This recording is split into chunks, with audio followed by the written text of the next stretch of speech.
Welcome to RCI online class. आज आप लोगों की सिंपल इंटरेस्ट की सेकंड क्लास है जो हमने बेसिक से बिल्कुल स्टार्ट की थी। तो धीरे धीरे इसका लेवल बढ़ता जाएगा। ठीक है, तो सबसे पहले आप क्वेश्चन देखिएगा। क्वेश्चन नंबर जो आप लोगों का फर्स्ट है, क्वेश्चन नंबर फर्स्ट में लिखा हुआ है 150 रुपये ब्याज इंटरेस्ट है। ये 150 रुपये ब्याज प्राप्त करने के लिए कितने रुपए को 6 महीने के लिए 4% ब्याज दर से साधारण ब्याज देना होगा। ठीक है, तो आप लोगों से सबसे पहले आप लोगों को पता है कि साधारण ब्याज जो आपका सिंपल इंटरेस्ट है, इसमें केवल आपका एक ही फॉर्मूला यूज होना है कि एसआई बराबर सिंपल इंटरेस्ट बराबर P into R into T upon 100। और ये हर किसी को पता है क्योंकि मैंने पूरा बेस आप लोगों का फर्स्ट वीडियो में क्लियर किया था। अब सबसे पहले आप ये देखेंगे कि आपको दिया क्या है। 150 रुपये ब्याज प्राप्त करने के लिए, तो 150 150 आपके पास इंटरेस्ट है। ठीक है, तो आपको यहाँ पर इसकी जो एसआई की वैल्यू है यहाँ पर आपको दी है 150। ठीक है, तो अगर 150 रुपये ब्याज प्राप्त करने के लिए कितने रुपए को आपसे पूछा क्या गया है, कितने रुपए मतलब आपसे वो प्रिंसिपल जानना चाह रहा है, तो कितने रुपए को पी हम मान लेंगे। और आपको दर कितनी दी है, 4% दी है। मैंने आपको बताया था कि ये फॉर्मूला जो होता है ईयर के लिए होता है, ना कि मंथ और डे के लिए होता है। तो आप जो है 6 महीने को अगर आप साल में चेंज करोगे तो क्या आप इसे यहाँ पे 12 से डिवाइड नहीं करोगे, इसका मतलब क्या हो जाएगा 1/2 हो जाएगा यहाँ पर ये। तो आप सीधे इसको यहाँ पे कीजिएगा 1/2 और अपॉन में क्या आता है आप लोगों को यहाँ पर 100 आता है। ठीक है, अब आप इसे बड़ी आसानी से क्वेश्चन को सोल्व कर सकते हो। ये पूरा यहाँ पर कैंसिल हो गया 2 बार ये। ठीक है, अब आप इसकी मल्टीप्लाई इधर कर दीजिएगा, ये 2 जीरो यहाँ पर आ जाएगी और फिर ये 2 से कैंसिल होगा, 2p है ना, तो 2 से जो कैंसिल होगा तो 7500। ठीक है, तो प्रिंसिपल कितना आ गया भाई, 7500 रुपये। ठीक है, तो बिल्कुल भी लेवल इतना टफ नहीं है। जिसका बिल्कुल जो पहली बार पढ़ रहा है, जो बेस है उनका बड़े अच्छे से क्लियर हो जाएगा ये। और आप लोगों को पता है कि एग्जाम में क्वेश्चन पूछे भी जाते हैं आप लोगों के, यहाँ से 100% क्वेश्चन आते हैं।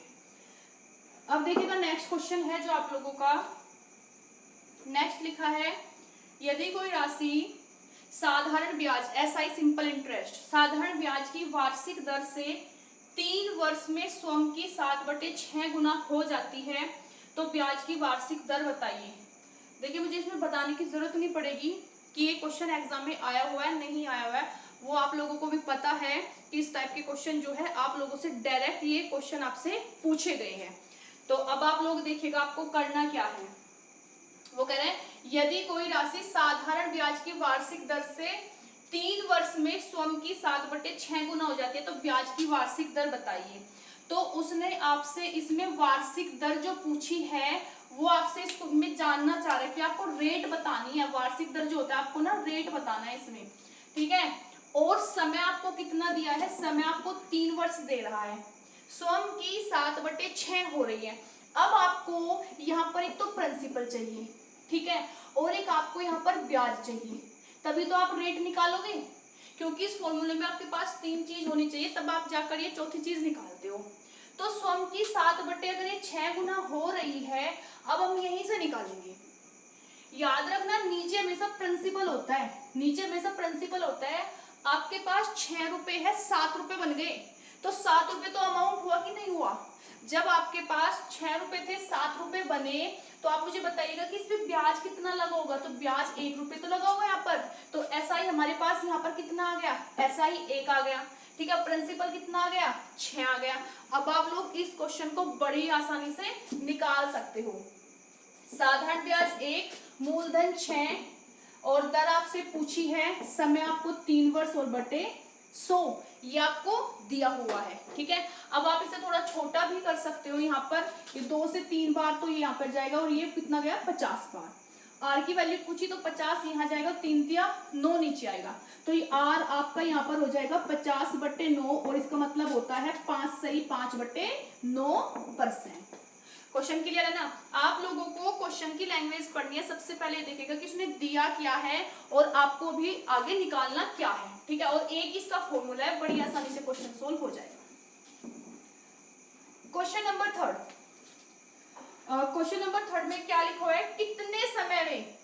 देखिएगा सेम ही क्वेश्चन है, बस थोड़ा सा अब की बार क्या है, अब की पहले क्वेश्चन में ना उसने रेट पूछा था, अब की बार वो आपसे टाइम जानना चाह रहे हैं। कितने समय में 8% की वार्षिक दर से साधारण ब्याज मूलधन का 2/5 होगा, ठीक है। तो आपको पता है रेट आपको कितना दिया, 8%। इसके बाद आपको प्रिंसिपल पता होना चाहिए, जब वो आपसे जानना क्या चाह रहे हैं कितने समय में, तो आपको ब्याज पता होना चाहिए, ठीक है, और टाइम वो आपसे जानना चाह रहे हैं। तो कह रहे हैं सोम का 2/5 होगा, तो 2/5 पता है, मूलधन तो 5 है ही आपके पास, मूलधन कितना मिल गया आपको, 5। अब 5 रुपए 2 थोड़ी ना हो सकते, ब्याज लगा तो बढ़ता है, अगर अंश आपका हर से बड़ा है तो अमाउंट होता है। अब यहाँ पे क्या है, 5 रुपए 2 आपके 5 रुपए है, तो 5 पर जो अगर छोटा है ना तो ब्याज है यहाँ पर, तो ये क्या होगा यहाँ पर एसआई पे, छोटी सी बात है तो आप लोगों को समझ में आ गई होगी। तो एसआई कितना आ गया आपके पास, एसआई आ गया आपके पास 2 रुपए। अब आगे क्वेश्चन बिल्कुल सिंपल है, एसआई आपके पास 2, प्रिंसिपल 5, रेट 8 और समय पूछा है अपॉन 100, ठीक है। अब आप लोग इसे कैंसिल भी यहाँ पर कर सकते हो, अब आप इसकी मल्टीप्लाई भी कर लीजिएगा, 2 तो कितना हो जाएगा 40t अपॉन 100, ठीक है। अब ये 0 कैंसिल, 2 से कितनी बार, 2 बार, और कितनी बार गया 5 बार, तो भाई यहाँ पर समय कितना आ गया, समय आ गया 5 वर्ष, समय 5 वर्ष। क्वेश्चन नंबर 4, 1600 रुपए की धनराशि पर 2 वर्ष 3 महीने, देखिएगा कितना इंपॉर्टेंट क्वेश्चन है। 1600 रुपए की धनराशि पर 2 वर्ष 3 महीने का साधारण ब्याज सिंपल इंटरेस्ट 252 है, 252 रुपए है। तो आप लोगों से क्वेश्चन में पूछा है कि ब्याज की वार्षिक दर बताइए, ठीक है। तो अब आप लोग देखिएगा, इसमें आपको बोला 1600 रुपए की धनराशि पर, तो ये 1600 रुपए की धनराशि है, तो ये है आपके पास प्रिंसिपल 1600 रुपए। अब समय बोल रहा है वो 2 वर्ष 3 महीने, अब इसे कैसे आप लिखोगे, 2 वर्ष 3 महीने, आपको पहले पता है महीने तो आपको उसमें नहीं लेने हैं, महीने को तो आपको ईयर में चेंज करना है। अब आपको करना क्या है, 2 वर्ष से 3 महीने को आप ईयर में चेंज करोगे, तो आप 12 से डिवाइड करोगे, तो यहाँ पर आएगा ये 1/4, तो ये हो जाएगा आपका 2 सही 1/4, तो इसका मतलब होता है 9/4। तो समय टोटल कितना हो गया, 9/4 हो गया बस। और इसके बाद आपको साधारण ब्याज दिया है 252 सिंपल इंटरेस्ट, रेट आपसे पूछा हुआ है, तो सिंपल इंटरेस्ट है 252, मूलधन है 1600, और आपके पास समय 9, और रेट आपसे पूछे अपॉन 4, और 100 भी आता है तो 2 जीरो। इसके बाद इसको कैंसिल कीजिएगा, पूरा इससे 4 बार गया, ठीक है। आप 4 की मल्टीप्लाई 9 में करोगे 36, ठीक है। अब ये यहाँ पर 252 है, ठीक है। अब 36 से पूरा आपका जो जाएगा वो 7 बार जाएगा, 7, तो आंसर कितना आ गया यहाँ पर भाई 7%, ठीक है। बस इसमें क्वेश्चन में जो समझाने का था वो यही था, अगर आपको 2 वर्ष 3 महीने वो आपको दे रहा है, या फिर 2 वर्ष 10 दिन 20 दिन जो भी आपको वो दे रहा है, तो आप ऐसे क्वेश्चन सोल्व कर सकते हो। दिन अगर होते, अगर वो यहाँ पर बोल देता कि 2 वर्ष 50 दिन है या 52 दिन है, तो आप उसमें 365, तो 365 से आप डिवाइड करते। अगर मंथ है तो आपको पता है एक साल में 12 महीने होते, तो 12 से डिवाइड किया जाता है। क्वेश्चन नंबर 5, अगर आप लोगों को वीडियो अच्छी लगे तो लाइक और शेयर कीजिएगा, और अगर कोई भी मेरे चैनल पर नया है तो वो चैनल को अभी सब्सक्राइब कर दे। क्वेश्चन नंबर 5, यदि किसी राशि का साधारण ब्याज मूलधन का 4/9 है, क्वेश्चन को ध्यान से पढ़ना, किसी कोई अमाउंट है, कोई आपके पास कोई राशि है जो प्रिंसिपल है, उसका जो सिंपल इंटरेस्ट है, जो कोई उसका, तो आपसे बोल दे कि साधारण ब्याज मूलधन का 4/9 है, ये तो आप यहीं पे सोल्व कर लोगे, कह रहे ना 4/9 है, तो ये 9 क्या आ गया आपके पास, यहाँ पर प्रिंसिपल आ गया ना, मूलधन हो गया, तो ये तो हो गया प्रिंसिपल। अब 9 रुपए पे ब्याज कितने का लग रहा है, 4 रुपए का, ये आपके पास ब्याज हो गया। लेकिन क्वेश्चन में आपको ना तो यहाँ पर रेट दिया, ना ही समय दिया, और आपसे मतलब 2 चीज देकर आपको केवल उसमें से एक चीज पूछी। लेकिन इसने एक बात क्लियर की है क्वेश्चन में यदि ब्याज की वार्षिक दर और समय समान हो, इसका मतलब है R बराबर T के। अगर दर 10% आती है तो समय भी 10 वर्ष आएगा, दोनों ही इक्वल है। अब इसके बाद आप देखिएगा क्वेश्चन ये सोल्व हो जाएगा यहाँ पर। तो ब्याज कितना है 4, प्रिंसिपल कितना है 9।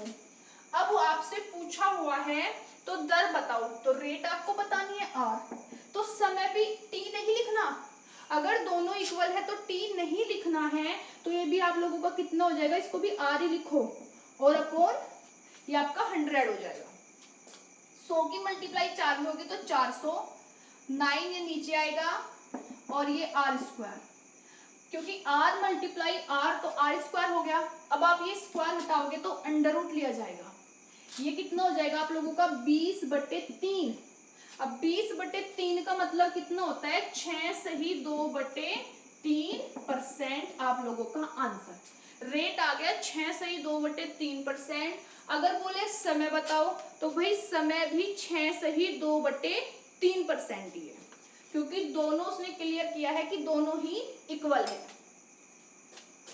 अब आज की क्लास का आपका लास्ट क्वेश्चन है, काफी अच्छा क्वेश्चन है ये। आप देने को तो इस क्वेश्चन को 5 मिनट भी दे सकते हो, लेकिन जब भी ऐसे क्वेश्चन आए आप लोगों को वो जल्दी मतलब शॉर्ट में कैसे करने हैं। आपको क्वेश्चन में बोला हुआ है कि 10,000 रुपए की राशि का कुछ भाग, आपके पास 10,000 रुपए है, आपने उनको 2 पार्ट में डिवाइड किया, सिंपल लैंग्वेज में कि आप 10,000 को ब्याज पे दे रहे हो। मतलब किसी को तो आपने 5 मतलब अगर 2 भाग किए तो 2 भाग ऐसे भी हो सकते हैं कि किसी को आपने 8,000 दियो, किसी को आप दे रहे हो 2,000, लेकिन दोनों का प्लस आपका 10 ही आना चाहिए, लेकिन रेट अलग अलग है।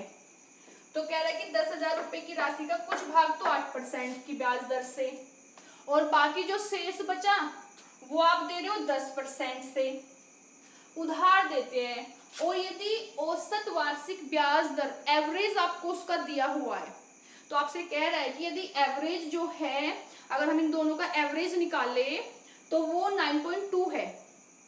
आपसे पूछे दोनों भाग बताओ।